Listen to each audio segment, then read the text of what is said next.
Halo, halo selamat sore teman-teman semua. Semoga dalam keadaan sehat selalu. Kita jumpa lagi di mata kuliah Data Warehouse, yang mana pada pertemuan kali ini kita akan membahas mengenai bagaimana cara membangun sebuah data warehouse. Ada pun beberapa langkah yang harus dilakukan dalam membangun sebuah data warehouse. Menurut seorang peneliti yang bernama Firdaus Solihin, dia mengungkapkan bahwa ada atau terdapat 4 langkah dalam hal untuk membangun data warehouse. Yang pertama adalah berupa desain data warehouse, desain logical, dan desain physical. Kemudian yang kedua adalah ETL atau extract, transformation, dan loading, yang mana bagian-bagian daripada ETL adalah proses pengekstrakan dan mengekstrakan data dari sumber data yang kemudian dimasukkan ke dalam data warehouse. Jadi data sebelum dimasukkan ke dalam data warehouse berupa data raw atau raw data itu harus diekstrak terlebih dahulu. Kemudian dilanjutkan dengan melakukan secara periodik untuk kebutuhan bisnis dengan analisa data yang akurat. Lalu menggunakan data transformation service atau DTS, juga menggunakan SQL loader jika kita ingin membuatnya dengan sebuah database. Kemudian yang ketiga adalah membuat dimensi atau create dimension. Di sini dimension adalah merupakan sebuah struktur yang terbentuk dari satu atau lebih hierarki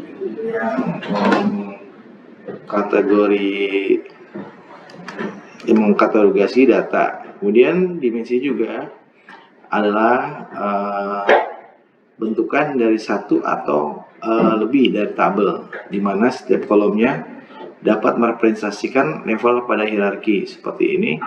Sini menentukan nama dimensinya, lalu dipilih skema dimensi seperti apa, kemudian memilih tipe dimensi. Nah, di masing-masing tahap ini dia sudah memilih tabel. Setelah sudah dapat tabelnya, dijalankan dengan memilih level, lalu dilanjutkan dengan menentukan hierarki dan penentuan relationnya. Ini adalah gambaran daripada alur pembuatan dimensi. Kemudian membuat kubus atau create kubus. Pertama-tama kita harus menentukan penamaan daripada kubus tersebut. Kemudian dilanjutkan dengan memilih tabel fakta, yang seperti minggu kemarin saya pernah jelaskan di kelas bahwa bentuk-bentuk tabel fakta seperti apa. Kemudian kita memilih measure atau ukurannya, lalu dilanjutkan dengan memilih dimension. Berikut ini adalah gambar daripada alur pembuatan kubus. Juga terdapat 6 tahap dalam membangun sebuah data warehouse. Yazdi Puzada, seorang peneliti, mengungkapkan bahwa terdapat beberapa tahap dalam membangun sebuah data warehouse. Yang pertama adalah menentukan subjek data warehouse. Subjek data warehouse yang dibuat adalah data warehouse yang menjadi data history untuk dianalisis.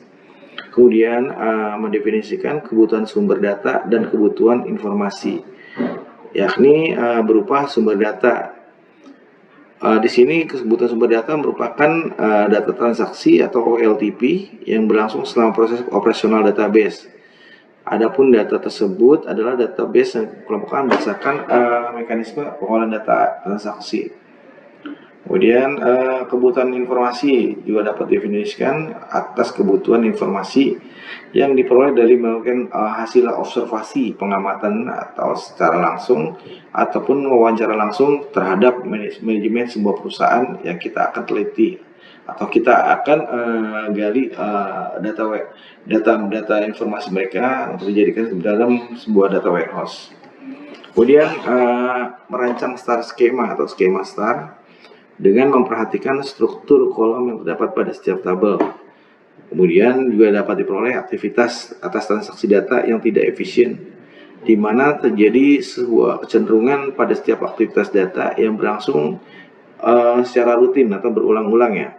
Hal ini dapat memungkinkan terjadinya suatu mistake atau kesalahan jika tidak teliti dalam proses pengentrian data yang sangat berakibat fatal atas proses transaksi dan juga mekanisme pengambilan keputusan. Jadi datanya tuh nanti ketika sudah dalam bentuk dashboard akan tidak bagus atau tidak baik untuk dijadikan sumber untuk menjadikan acuan untuk mengambil keputusan.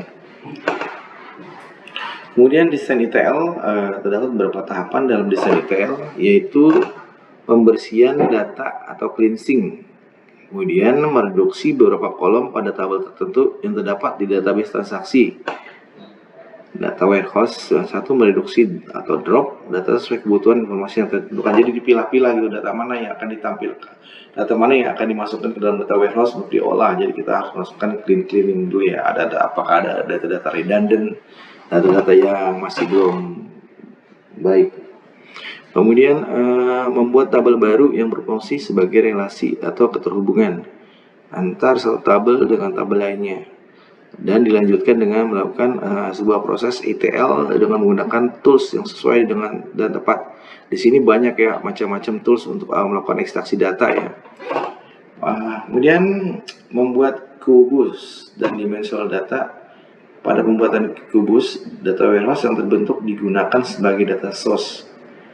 Dan tahapan pada pembuatan kubus ini adalah sebagai berikut. Pertama-tama kita harus dapat mendefinisikan kubusnya, lalu dilanjutkan dengan menentukan measure yang menjadi tabel fakta. Kemudian juga mengelompokkan beberapa tabel yang termasuk dimension. Analisis data warehouse. Pada analisis data warehouse berikut ini adalah mengolah data warehouse, kemudian menyajikan data tersebut dari hasil analisis, kemudian dalam bentuk OLAP dan pivot table. Konfigurasi kubus kebutuhan informasi. OLAP dilakukan dengan mengonfigurasi tabel atas tabel-tabel yang terdapat pada kubus. Dalam hal ini tabel measure fact dan tabel dimension. Analisis yang dilakukan dengan memperhatikan kebutuhan informasi oleh user. View cube atau view kubus adalah hasil analisis data warehouse versi OLAP application. Kemudian view cube hasil analisis data warehouse versi hasil application. Pertama adalah membuat aplikasi OLAP data warehouse. Aplikasi OLAP dibuat dengan menggunakan DBMS atau Database Management System yang diproses melalui ETL. Kemudian itu aplikasi OLAP tersebut juga terdapat atau menghasilkan output dalam bentuk report yang kemudian dimanfaatkan sebagai dokumen blueprint, analis kinerja maupun analis lain dalam pengambilan keputusan bagi pihak pimpinan atau manajemen suatu perusahaan atau organisasi. Kemudian penjelasan implementasi data warehouse. Penjelasan dari tahap implementasi adalah sebagai berikut. Pertama-tama kita menganalisis data atas struktur tabel pada database OLTP yang berelasi. Kemudian kita reduksi atau menghapus tabel atau drop table. Hal ini kita lakukan dengan mempertimbangkan bahwa normalisasi tabel sehingga tidak terjadi redundant atau data-data double ya, data yang sama. Kemudian akibat dari relasi tabel yang banyak, penggunaan field kunci pada tabel makin sering, maka dibuatlah satu tabel dan mendaftarkan field kunci tabel-tabel yang ada untuk kebutuhan relasi dan juga meringkas statement query untuk akses data. Kemudian membentuk database yang baru dan melakukan proses ETL dari database yang telah dimodifikasi dengan menggunakan tool ETL. Selanjutnya membuat kubus dalam bentuk star skema yang terdapat dalam tabel fakta. Kemudian melakukan analisis data warehouse dengan OLAP yang menghasilkan multidimensional data dengan ditampilkannya pada pivot table atau cross tabulation. Membuat aplikasi OLAP yang dapat menghasilkan informasi data berdasarkan waktu transaksi. Kemudian di sini metodologi 9 tahap atau 9-step metodologi yang digunakan dalam membangun sebuah data warehouse. Metode perancangan data warehouse ini menurut Kimball ada 9. Berikut adalah beberapa tahapan tersebut. Pertama, melakukan pemilihan proses mengacu pada subjek masalah dari bagian data mart. Seperti yang sebelum-sebelumnya saya jelaskan, data mart itu data adalah bagian kecil daripada data warehouse ya. Contohnya data accounting, data pemasaran, data penjualan, data pembelian, itu sebagai satu contoh ya. Di mana data mart yang akan dibangun harus sesuai anggaran dan dapat menjawab masalah-masalah bisnis yang penting. Pemilihan proses ini dilakukan untuk memperjelas batasan mengenai data warehouse yang dibuat. Kemudian pemilihan grain berarti menentukan secara tepat apa yang direpresentasikan oleh rekod pada tabel fakta. Jadi si pemilihan grain ini menentukan ya. Kemudian melakukan identifikasi dari penyampaian dimensi. Pada tahap ini dilakukan penyesuaian atas dimensi dan grain yang akan ditampilkan dalam bentuk matriks. Selanjutnya, pemilihan fakta grain dari tabel fakta menentukan fakta yang bisa digunakan. Dan juga penyimpanan pre-calculation di tabel fakta. Setelah fakta-fakta dipilih, maka dilakukan kaji ulang untuk dapat menentukan fakta-fakta apa saja yang dapat diterapkan dalam hal mengkalkulasi awal. Kemudian memastikan tabel dimensi dalam tahap ini kembali pada tabel dimensi dan menambahkan gambaran teks terhadap dimensi yang memungkinkan gambaran teks harus mudah digunakan dan dimengerti oleh user. Yang ketujuh, kita juga harus memilih durasi database. Pemilihan durasi data history yang dimiliki oleh rumah sakit sebagai contoh dapat dilakukan sesuai dengan kebutuhan informasi. Umumnya semakin banyak data yang dipindahkan ke dalam data warehouse, maka semakin lengkap pula informasi yang bisa dihasilkan. Dan juga harus diperhatikan tingkatan durasi yang dimiliki atas data history dengan memperhatikan isi dan format data yang ada. Jangan sampai data dilakukan proses pemindahan, kemudian data tersebut merupakan data sampah yang tidak bermanfaat sama sekali. Maka dari situ dibutuhkan proses cleaning sebelumnya ya. Kemudian melacak perubahan dari dimensi secara perlahan. Mengamati perubahan dari dimensi pada tabel dimensi dapat dilakukan dengan 3 cara, yaitu mengganti secara langsung pada tabel dimensi, membentuk rekod baru untuk setiap perubahan baru, dan perubahan data yang bentuk kolom. Kemudian menentukan prioritas dan model query dengan mempertimbangkan pengaruh dari perancangan fisik seperti dilakukan sortir urutan tabel fakta pada disk dan juga keberadaan dari penyimpanan awal, ringkasan atau summary, atau juga penjumlahan agregat. Berikut tampilan daripada Intelligence Enterprise dari data warehouse. Di sini adalah data dari client data, ini dari custom application, dari beberapa aplikasi. Ini data yang dapat dari ERP, package application, custom application masuk dalam data warehouse. Nah, di soal data tersebut dapat diolah oleh data mining atau dengan query menggunakan reporting tool dan juga menggunakan OLAP. Ada prinsip data warehouse berikut ini. Pertama, sumber data internalnya, sumber data operasional 1, sumber data operasional 2, kemudian juga sumber data eksternal. Nah, di sini ada manajer data warehouse, ini akan mengolah mengolah data-data ini ke dalam data warehouse. Kemudian perangkat S, perangkat pelaporan, perangkat pengembangan aplikasi untuk mengakses data warehouse. Kemudian OLAP juga mengakses data warehouse. Kemudian data mining juga mendapatkan data untuk diolah dari data warehouse. Nah, di sini multidimensional yang berarti bahwa terdapat banyak lapisan kolom dan baris. Ini berbeda dengan tabel pada model relasional yang hanya berdimensi 2. Berdasarkan susunan data seperti itu, amatlah mudah untuk memperoleh jawaban atas pertanyaan seperti berapa jumlah produk 1 terjual di Jawa Tengah pada tahun N3 seperti ini. Produk 1 di Jawa Barat atau di Jawa Tengah ini ya, di Jawa Tengah pada tahun N3 berapa. Kemudian berikut adalah petunjuk membangun DW. Pertama adalah menentukan misi dan sasaran bisnis bagi pembentukan data warehouse. Kemudian kita juga dituntut untuk dapat mengidentifikasikan data dari data operasional dan sumber lain yang diperlukan bagi data warehouse. Kemudian menentukan item-item data dalam perusahaan dengan melakukan standarisasi penamaan data dan maknanya. Dan juga merancang satu basis data ke dalam untuk diolah ke dalam data warehouse. Kemudian membangun kebijakan dalam menghasilkan data lama sehingga ruang penyimpanan tak menjadi terlalu besar. dan agar pengambilan keputusan tidak menjadi terlalu lamban. Kemudian menarik data produksi atau operasional dan meletakkan ke basis data milik data warehouse.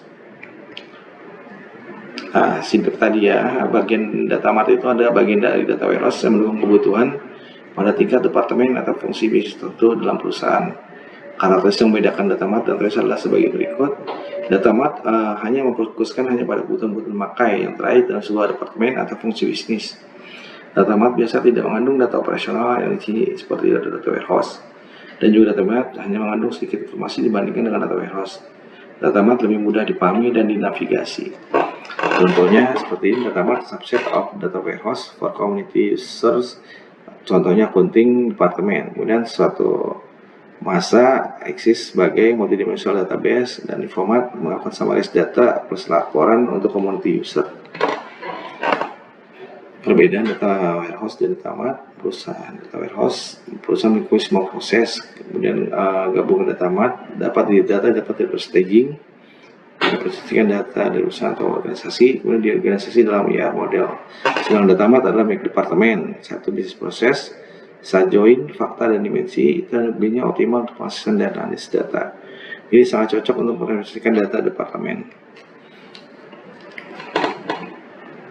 Ini adalah arsitektur daripada data warehouse. Ada monitoring administration, metadata repository, ada external source, operational DBS atau data-data dari operasional. Kemudian di sini ada data mart.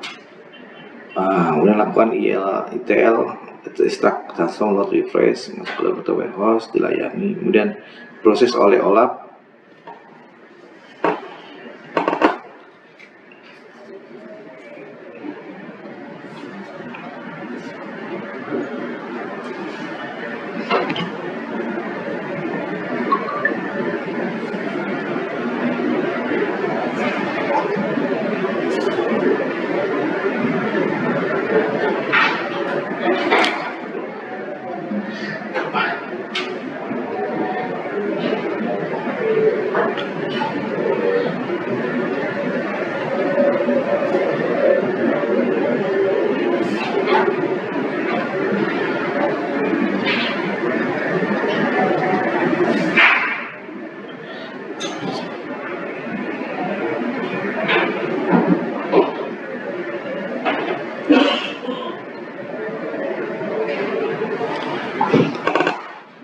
Berikut adalah 3 tier daripada arsitektur data warehouse.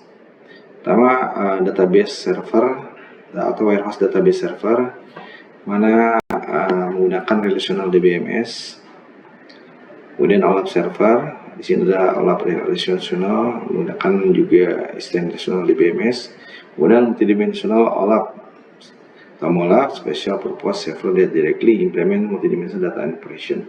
Kemudian klien, di sini ada klien melakukan query dan reporting tools, kemudian melakukan analytic tools, dan juga melakukan data mining tools. Di sini contohnya trend analysis, kemudian melakukan prediksi. Di sini ada tools system, ini OTP DBS, di sini ada operational application, operasional, kemudian masuk data warehouse, ini system support. Di sini ada executive information system, kemudian melakukan hasilnya ada reporting. Di sini ada data warehouse komponen, ada POS, ERP, jadi ada point of sales, ERP, legacy, image OTP, external web dokumen, operational system data, dilakukan ETL extraction dalam federal data warehouse. Di sini ada enterprise data warehouse, marketing, dan ada data mart, supply chain data mart management, data mart finance. Kemudian di sini ada middleware atau aplikasi yang menjembatani data. Di sini ada DSS, Business Intelligence, ACE Report, Web Browse, bisa diakses dari internet dengan Web Browse. Kemudian prosesnya relational query tool, data mining, OLAP, dan rollup. Kemudian fungsi komponen adalah extract, transform, load, ETL, data warehouse, database, dan DBMS tools. Data mart, metadata, data warehouse administration management tools, information delivery system. Kemudian metadatanya, data about data, field description, business rule, kemudian profit, formula, kemudian log of file update, kemudian have as user is content dan data. Source datanya berupa production data, di sini data operasional perusahaan. Sedangkan internal datanya berupa spreadsheet, dalam bentuk spreadsheet, dokumen, profil pelanggan, dan database departemen perusahaan. Sedangkan archive data adalah data operasional yang telah disimpan. Dan external data merupakan data statistik, penelitian dari agensi luar, market share kompetitor, kemudian indikator financial standard. Data staging komponen dari berbagai SO dan external data disimpan pada data warehouse yang harus diubah untuk disamakan formatnya sehingga dapat disimpan untuk query dan analisa. Ada 3 komponen, pertama ekstraksi data, kemudian transformasi data, dan juga loading data atau ETL. Di sini data storage komponen, repository data warehouse terpisah dengan repository sistem operasional. Sistem operasional mendukung day-to-day operation dengan data warehouse, data history yang besar keputaran bisa data. Adapun komponen metadata dalam data warehouse dengan kamus data katalog dalam DBMS atau database management system. Metadata berupa informasi tentang logical struktur data, informasi file dan alamatnya, informasi indeks, dan lain-lain. Intinya adalah bahwa metadata adalah data mengenai data pada data warehouse.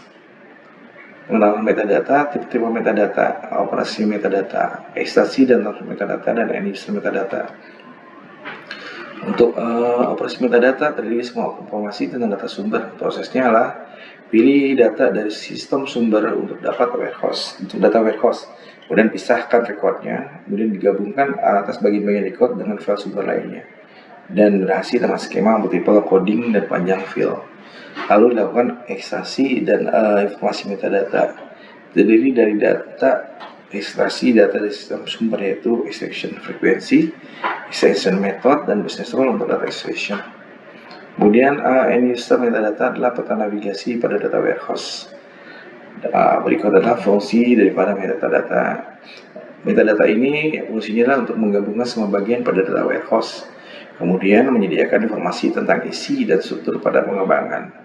Juga dia dapat membuka pintu bagi end user dan membuat isi yang dapat dikenal oleh mereka. Contoh software data mart adalah Smart Mart IBM, Warren IBM, Visual Warehouse IBM, Format Informatika.